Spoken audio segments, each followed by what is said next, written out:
Greetings, my name is Bill Niester, or William James if I happen to be visiting Her Majesty the Queen. I've also been Billy Jim or BJ sucking crawfish heads down in the bayou. But mostly, I'm just good old Midwestern Bill living in Ann Arbor, Michigan. Or am I? You're speaking to a boy who grew up in rural Michigan, Linden, Michigan specifically. Well, more out in the sticks where we had a mailing address of Fenton, closest to Heartland, and through some good old gerrymandering went to school in Linden. But my actual boyhood home, where my parents still live, is on a small man-made inland lake called Lake Shannon. Its claim to fame is that it has produced a bevy of world-class water skiers. At one time, I lived across the lake from one of 3 people in the world who could do a triple reverse helicopter flip off the end of the ski jump. It sounds impressive, but it is way more impressive in person than it sounds. The town of Linden, it's a quintessential middle America town, very homogeneous. Had one stoplight that worked in the morning, one worked in the afternoon when the buses went going through. Through necessity, though, we had to go to Flint for pretty much all major activities. We also spent a lot of time going to Detroit to visit my grandparents. I bring this up by way of explaining that I learned early that diversity is not a bad thing and that I can learn from anyone. And it formed the key tenet of my travel philosophy. Never assume, always listen, and always think. And that has served me well throughout the years in many, many different situations around the world. So who am I? I'm the boy next door. Just might be a spy. Who knows? But truly, I'm your average Midwestern guy, albeit with a lot of education and even more worldly experience than most. I've got a gentle heart and take no prisoner's attitude towards any challenge. You might say I'm MacGyver, rolled up with Jacques Cousteau, tied up with a little Satchmo and maybe some Steve Jobs, then seasoned with a shade of Martha Stewart. Set all this on a table of solid belief in God and the goodness of humanity, and you're beginning to understand just a shade of who I am. The Bill Niester Movie Reel. It spans all genres, ratings, categories, from drama to adventure to comedy. You name it. It's had its Jason Bourne moments. It's had its A Beautiful Mind moments. It has been amazing. But underneath it all has been this beautiful, powerful score by Mozart, Eine kleine Nachtmusik, providing continuity and purpose.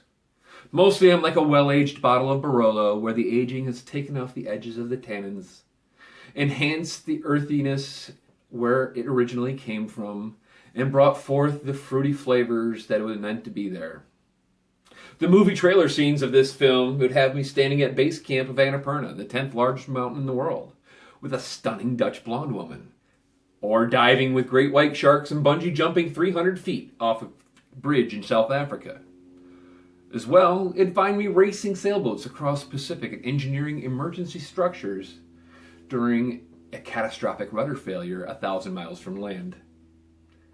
There'd be glimpses of me learning to cook and making friends with Cambodian street vendors, learning new things like making noodles, and some of my epic discovery of and connection with my German relatives in the most amusing and even heartwarming of ways. It's a little National Lampoon's-esque. My highlight reel would not be complete, however, without moments from the big house at the University of Michigan, either performing trumpet in the marching band in front of 106,000 rabid fans, or later, as an alumni, being one of those fans watching my team play. But most of all, what would stand out across through this entire movie would be the quality, the character, and the goodness of the family, friends, and lovers who have accompanied me through these past 44 years. They've been the salt and pepper, and yeah, sometimes the cayenne, that has me smiling every time I remember an adventure, and then again when I begin to plan a new one. Many people want to know just exactly where I've been. Well, I've had the fortune to visit all 7 continents. I am, however, a little behind on my target of keeping my age and number of countries visited in sync. So at the ripe old age of 44, I've only visited 41 countries, if you count Antarctica as a country, because no country can actually lay claim to it. I've been scuba diving in every ocean except the Antarctic, but I did go swimming, and yes, it was cold, but not as cold as Lake Superior. And I'm now embarking on my latest personal challenge to scuba dive every sea and major inland body of water in the world while wearing my infamous M hat, which those who follow my travel blogs will remember. What sets me apart from the crowd? Hopefully the last few minutes has given you just a glimmer, a taste of the energy and excitement that I bring to the table. I get excited when I talk about travel. I don't mean happy or joyous, I mean heart palpitating excited. To enhance that excitement, I have a set of skills that are quite diverse, interests that are bar none, and allow me to mix into almost any situation seamlessly. Skills such as being an amateur chef, where I might whip up a beef Wellington that just melts in your mouth while chatting you up on why I prefer the tannic structure of a Barolo to that of a Barbaresco. I'm also a formally trained musician. Plays trumpet and piano. This gives me a background not only to enjoy, but to appreciate and convey the beauty of the arts around the world. Intellectually, we could discuss Schrödinger's cat, quantum physics, string theory, or theologically the existence of God. And of course, as a sports fan, I'm always happy to get into a hot debate on the best Premier League team. Are the All Blacks going to take it all again this year? But I just tell you, you might set me off if you bring up the designated hitter.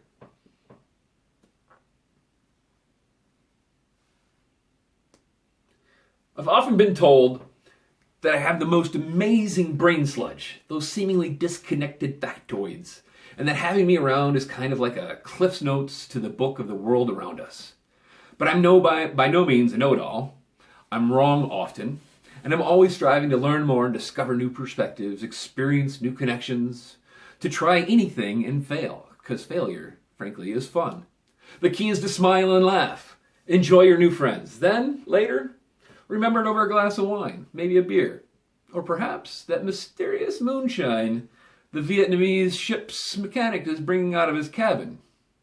He's not blind, so I'm guessing it's not methanol, but you just don't know. Why would I be the perfect host for you're seeking? In short, adventure finds me. But it finds me prepared. I travel in a low-planned style. I'm pretty laid back when I'm traveling, but I do it on purpose, because the unexpected and the unplanned is where the best moments in life happen. My travel followers consistently ask, how do you do it? How do you pick up with little to no plan, grab your backpack and a camera, and go off an adventure for weeks or months at a time and see these amazing things? Well, what I think they're really saying is, I could never do that. I'm too afraid. It's too hard. It's too expensive. It's too dangerous. I say pshaw to that. Pshaw, I say! I would love to take my experience, my knowledge, my expertise, and bring it to you and teach others how to travel in the moment, safely, cheaply, and enjoyably, so that they can bring back stories that will make my story of hijacking in Nairobi look like a bus trip in New York City. Until then, happy traveling, keep your passports warm, and your wine glasses full.